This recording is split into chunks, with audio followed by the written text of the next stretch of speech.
اور آپ کوئی دشمن نہیں چاہتا کہ اس کا دشمن اس کے اتنے قریب آ جائے کہ اسے معلوم بھی نہ ہو کہ نیٹو کے ایٹمی ہتھیار اور امریکہ کے ایٹمی ہتھیار جو ہے وہ یوکرین میں موجود ہو، کسی بھی وقت جو ہے رشیا کو ختم کر.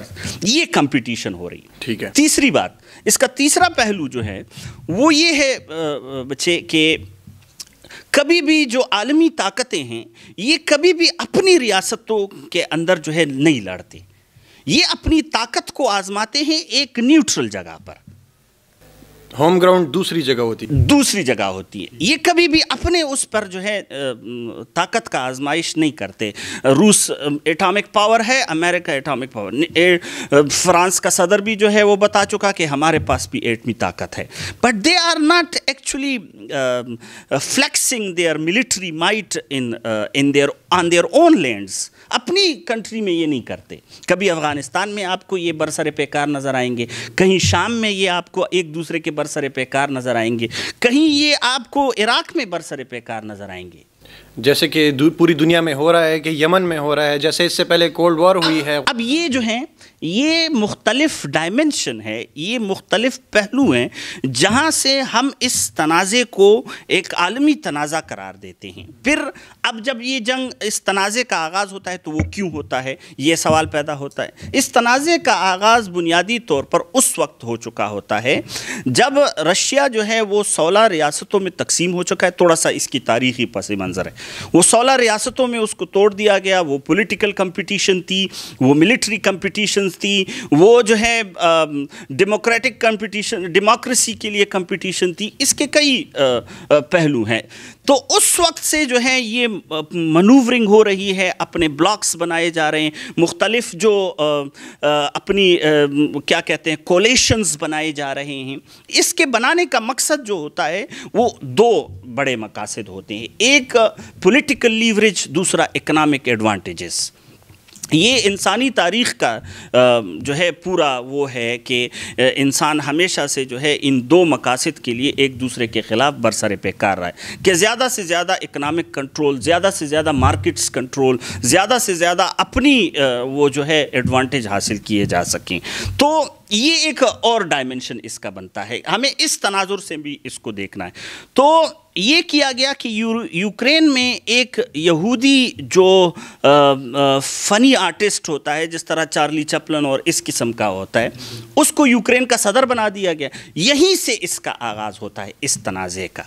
اس تنازع کا آغاز یہاں سے ہوتا ہے کہ جب ایک یہودی کو یوکرین کا جو ہے صدر بنا دیا گیا، جو کہ سیاسی پس منظر بھی نہیں رکھتا بلکہ وہ انٹرٹینمنٹ انڈسٹری سے ہیں، وہاں اس کو رکھا گیا. اس کو رکھنے کا مطلب ہی یہی تھا کہ اس یوکرین کو جتنا زیادہ ممکن ہو سکے اس کو انیکس کیا جائے، کنٹرول میں رکھا جائے، اور پھر اس کو نیٹو میں شامل کرنے کا جو مقصد ہے. یہ دوسرا وہ بات تو چلو ٹھیک ہے، آپ نے اس کے سربراہ کا انتخاب کر دیا اور روسی نواز حکمرانوں کا آپ نے اس کو ختم کر دیا، منقطع کر دیا، یا ان کو جو ہے آپ پس منظر میں لے گئے.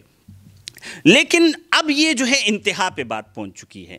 رشیا کے لیے اس کو برداشت کرنا ممکن نہیں ہے کہ یوکرین نیٹو کا حصہ بن جائے. نیٹو کا مطلب یہ ہے کہ یہ بنا ہی اسی سوال پہ میں آؤں گا، لیکن اس سے پہلے جو ہے وہ میں آپ سے یہ سوال کرنا چاہوں گا کہ جیسے آپ نے ابھی کہا کہ رشیا نے چائنا کے ساتھ اس سے پہلے گیس پائپ لائن کا معاہدہ کر لیا ہے، وہ اپنے آپ کو اکنامیکل خود کفیل سمجھتا ہے. تو اسی لیے اگر کیا میں آپ سے یہ سوال کر سکتا ہوں ایک شارٹ سا، کہ وہ تھریٹ کرنا چاہ رہا ہے پورے یورپ کو اپنے اس گیس کے پائپ لائن کے منقطع کرنے کی؟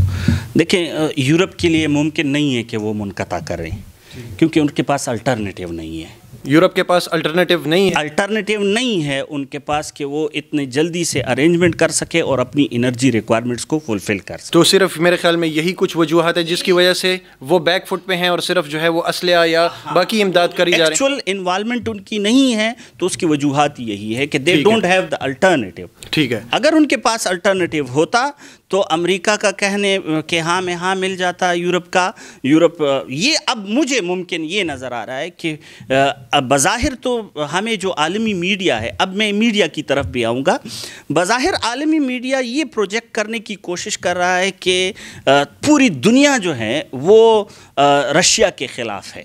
پوری دنیا، لیکن ایسی بات نہیں ہے. مجھے ایسا نظر آ رہا ہے کہ کئی یورپی ممالک جن میں خصوصاً جرمنی اور فرانس، یہ مجھے نظر آ رہا ہے، مجھے سمجھ آ رہی ہے کہ they will soon find themselves in the Russian bloc against the American bloc. ٹھیک ہے. American political influence on Europe and on the world is simply diminishing. یہ میرے خیال میں افغان وار کے بعد جو ہے وہ یہ پولیٹیکلی جو ہے وہ پوری دنیا میں ایک چینج آ رہا ہے، نیو بلاکس بن رہے ہیں. دیکھیں نظام بالکل جو عالمی نظام کے جو لاجکس ہیں وہ تبدیل ہوتے جا رہے ہیں اور کچھ زیادہ تیزی کے ساتھ تبدیل ہو رہے ہیں. اس کا اگر ہم معاشی پہلو دیکھیں تو معاشی طور پر دنیا کے کئی ریاستیں جو ہیں وہ آپس میں جڑے ہوئے ہیں. ایک نظام ہے، اس نظام کو کہتے ہیں سوئفٹ. اب اس کا ایک اپوزٹ، یہ سوئفٹ ایسا نظام ہے کہ جس میں جو تجارت، عالمی تجارت ہوتی ہے اور جو عالمی کرنسی ہیں، وہ عالمی کرنسی جو ہے وہ اس طریقے سے یہ تمام بینکوں کو ایک جگہ کنیکٹ کر رہی ہے، ٹھیک ہے، جو کہ امریکہ، IMF اور ان جیسے لوگوں کے کنٹرول میں ہے. لیکن یہ بظاہر نظر آتا ہے، but they are some people from the Jewish community جن کا یہ نظام ہے، جنہوں نے یہ وضع کیا ہوا. اب اس کا عالمی جو منظرنامہ سمجھ آ رہا ہے، مجھے جو سمجھ آ رہا ہے وہ یہ ہے کہ رشیا کے جو منصوبے ہیں، رشیا کا جو پلان ہے، وہ اس سوئفٹ کے اپوزٹ نظام بھی مرتب کر چکا ہے. بالکل. اس میں چائنا کو دعوت بھی دی جا چکی ہے کہ وہ اس میں شامل ہو جائے، اور اس کے لیے جن کرنسی کا انتخاب کیا گیا ہے وہ رشین کرنسی ہے اور اس کے ساتھ چائنیز کرنسی ہے، یا تیسرا جو ہے گولڈ میں یہ ہوگا. سر میرا اس کے علاوہ جو ہے وہ ایک اور سوال ہے کہ کیا روس پر سینکشنز لگانے سے روس کو کوئی فرق پڑے گا؟ دنیا جو ہے وہ بھی اپنے چالے چل رہے ہیں، روس بھی اپنے چال چل رہا ہے. ٹھیک ہے. اس پہ پابندیاں بھی لگ رہی ہے لیکن اس کا کاؤنٹرز وہ کر رہا ہے. ٹھیک ہے، سمجھ آ رہی ہے. اسی کے ساتھ مجھے بتائیں کہ اس مسئلے میں پاکستان کا کردار جو ہے وہ پاکستان کیا کردار ادا کر رہا ہے؟ دیکھیں عالمی سیاسی نظام میں پاکستان کا کردار اب ایک میڈیٹر کے طور پہ سامنے آ رہا ہے. وہ مختلف عالمی مسائل میں جو ہے اپنی گڈ آفیسز آفر کر رہا ہے اور کوشش کر رہا ہے، جس طرح انہوں نے امریکہ اور طالبان کے مسئلے کو حل کیا ہے بات چیت کے ساتھ، اس کے لیے قطر کے کو استعمال میں لا چکا ہے، یا اس طریقے سے دوسرے ادوار ہوئے، یہاں پر بات چیت کے مختلف سیشنز ہوئے ہیں. اسی طریقے سے پاکستان کا جو کردار ہے، میرے خیال میں پاکستان کے پرائم منسٹر کا ایسے موقع پر رشیا کا دورہ جو ہے وہ دراصل ایک اور سیاسی منظرنامے کی طرف اشارہ کر رہا ہے کہ اب ریجن میں جو طاقتیں ہیں، طاقت کا جو توازن ہے، پاکستان اس جانب گامزن ہے اور پاکستان جو ہے اپنا وہ جو بوجھ ہے وہ اس پلڑے میں ڈال چکا ہے. تو دو باتیں ہو سکتی، اس سے پاکستان چائنا اور رشیا کے بلاک میں جا چکا ہے، اور دوسرا یہ جو ہے کہ پاکستان یہاں پر میڈیٹر کا کردار ادا کر. ٹھیک ہے. ان سب چیزوں کے علاوہ میں یہ پوچھنا چاہوں گا کہ مڈل ایسٹ میں اب چونکہ خاموشی آ چکی ہے، کہیں نہ کہیں جنگیں جاری ہیں، لیکن اوورال اس پرسپیکٹو پر وہاں پر خاموشی ہے. آپ کیا سمجھتے ہیں کہ جو اسلامک کنٹریز ہیں وہ فردر فیوچر میں جو ہیں وہ کس بلاک میں شامل ہوں گی؟ دیکھیں اسلامی ریاستوں کا تو کوئی مجھے ایسا نیا ایفیکٹو بلاک نظر نہیں آ رہا، کیونکہ اسلامی ممالک OIC کی پلیٹ فارم سے یہ تجربہ کر چکے ہیں اور وہ بری طرح ناکام ہو چکا ہے. وہ آرگنائزیشن آف اسلامک کانفرنس نہیں، کوآپریشن نہیں، بلکہ organisation of Islamic Arab cooperation ہے. مطلب جہاں پر عربوں کا مسئلہ ہوتا ہے وہاں پر OIC کردار ادا کرتا ہے. یہاں پر مجھے کوئی ایسا بلاک نظر نہیں آ رہا کہ وہ بن سکے. ٹھیک ہے، بالکل جی. بہت بہت شکریہ ہمارے پروگرام میں آنے کا. یقیناً ہمارے آج کا پروگرام ناظرین آپ کو پسند آیا ہوگا.